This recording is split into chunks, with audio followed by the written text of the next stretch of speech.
Hey YouTubers, how's it going? Mike Martin's here, Mike Martin's channel. I just got an article sent to me by my friend, and anytime she finds anything, she sends it to me. If it's anything good, I should put my channel. Survey: Millennials want to own property despite home ownership challenges. Oh, you do?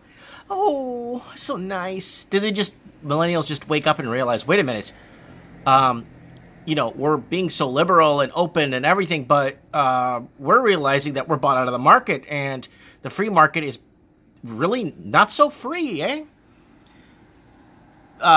Peak millennials want to purchase homes despite the economic difficulty in today's market. They should say today's free market, because that's what it is. According to the relocate Peak Millennial Survey released today, high home values and job uncertainty means different strategies and priorities for peak millennials, a term used to describe the cohort of the largest millennial demographic and the impact of their potential purchasing power. And with the peak millennials soon reaching their late 20s, it's projected that the numbers of people between 25 and 30 years old will increase by 17% by 2021, changing the homeownership landscape. Whether we choose to buy or rent, peak millennials will inevitably shape the housing market due to their sheer volume. No, they're going to be leaving, just like I did and everyone else did. Big cities. Anyways, said Phil Sofer, president and CEO of Royal LePage, in a release, we expect the demand from this demographic to put additional pressure on entry-level housing and investment properties being used to supplement the limited inventory of purpose-built rental buildings.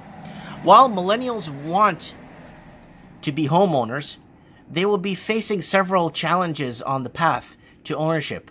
The Royal LePage survey conducted by Laguerre found that 87% of Canadians aged 25 to 30 believe homeownership is a good investment, and while 69% want to own a home in the next 5 years, only 57% of those surveys believe they will actually be able to afford one. Well, that's I guess that's positive thinking, I guess.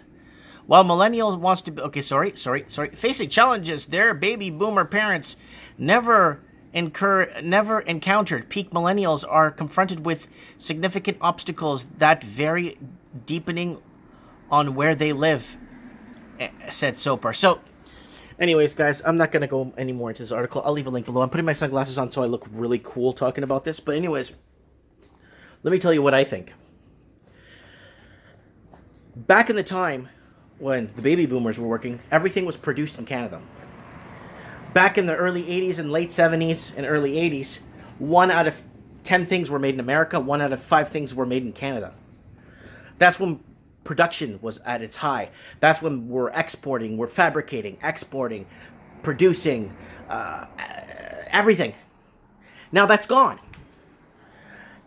And the void is filled with debt. Our economy now is being built off debt, student loans, unsecured loans, car loans, ripping each other off left and right, and that's what our economy is being built off right now. We don't fabricate, we don't produce as much as we used to, in huge numbers like we used to, and it's gone. It's now, the millennials, they are starting to wake up and realize that a free market isn't that free for the people living in the country. Because the second rich investors come from all over the world to invest, I'm not going to blame China. I'm just going to say China, people from Iran, people from Iraq, people with, Dubai, people with lots of money that want to come and invest are welcome to. What does that do? It buys out your future, because then you can't buy.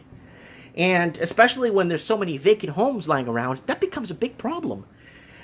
Seeing all these vacant homes and uncut grasses and falling over fences and cardboard cutouts of fake people, of illusions in the window, so when you drive by, you think someone's standing at the window for 3 days straight.